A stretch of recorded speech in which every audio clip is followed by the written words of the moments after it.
Hello everyone, good day. Today I will teach you what is interval and set notation. By the way, my name is John Mrs.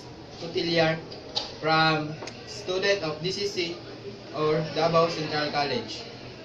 First, what is interval? In mathematics, a real interval is a set of real numbers with the property that any number that lies between two numbers in the set is also included in the set.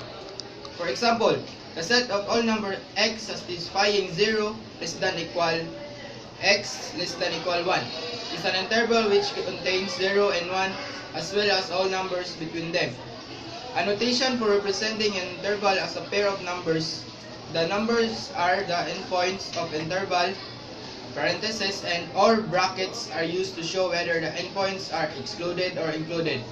For example, bracket 3 open bracket 3, 8, close parenthesis, is the interval of real numbers between 3 and 8, including 3 and excluding 8. For example, this is the image of interval between included -3 and excluded 8.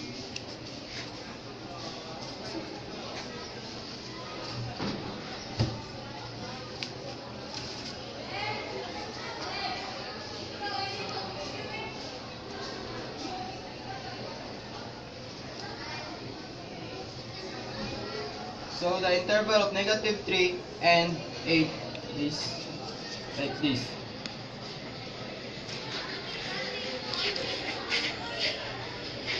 There are three types of interval.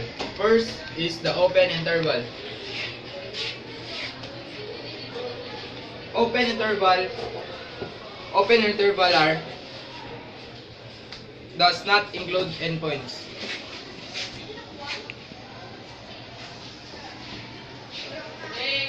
Like this.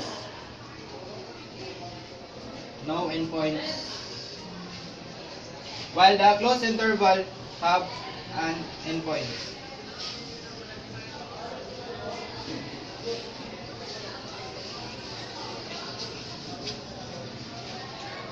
And the last one is infinite interval.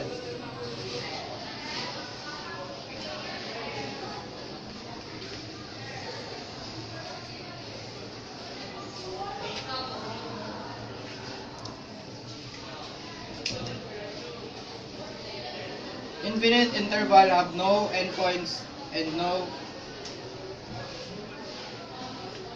or infinity, like this.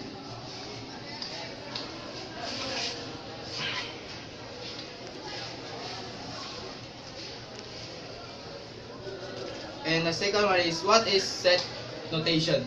Set is a collection of things, usually numbers. Example, 5, 7, 11 is a set. But we can also build a set by describing what is in it. Here is an example of set builder notation.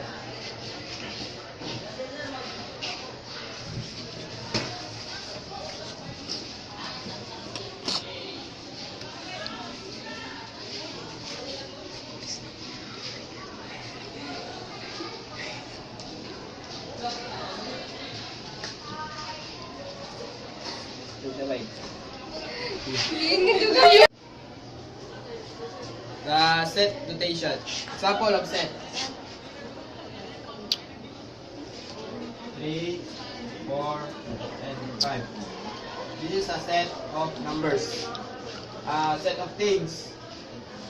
Bag, paper, pencil.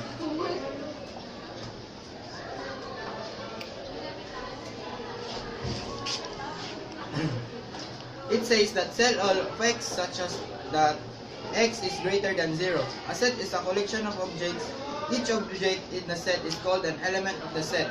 If an element x is a member of the set S, we write if an x is not a member of the set S. We write the empty set is the set that contains no elements.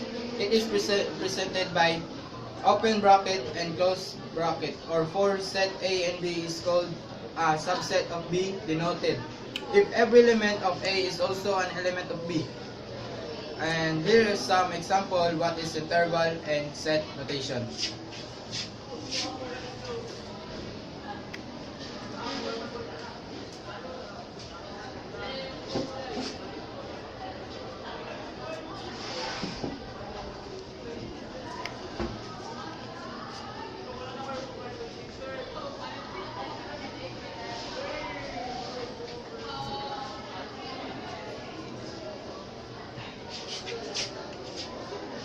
The interval notation.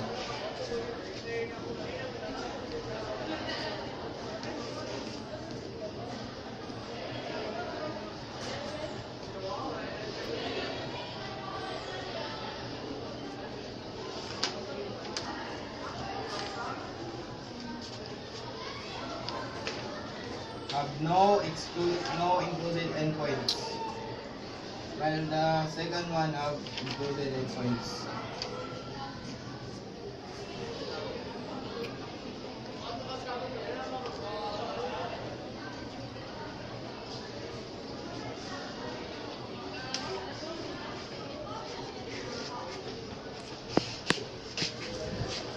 Description. The open interval from A to B contains neither endpoint, while the closed interval is from A to B contains sub endpoints, while the set builder notation is like this.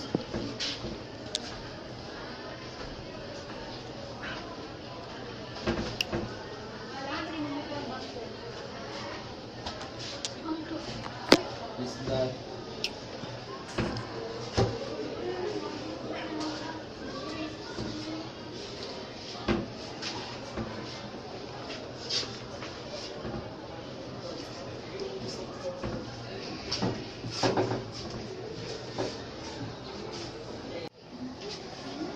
other example of interval notation, infinite interval.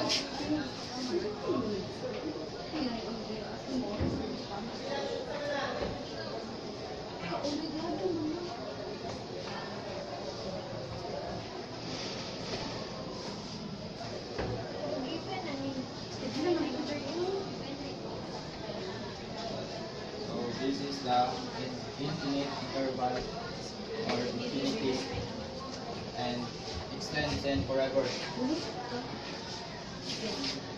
What is the difference between the set notation and interval notation?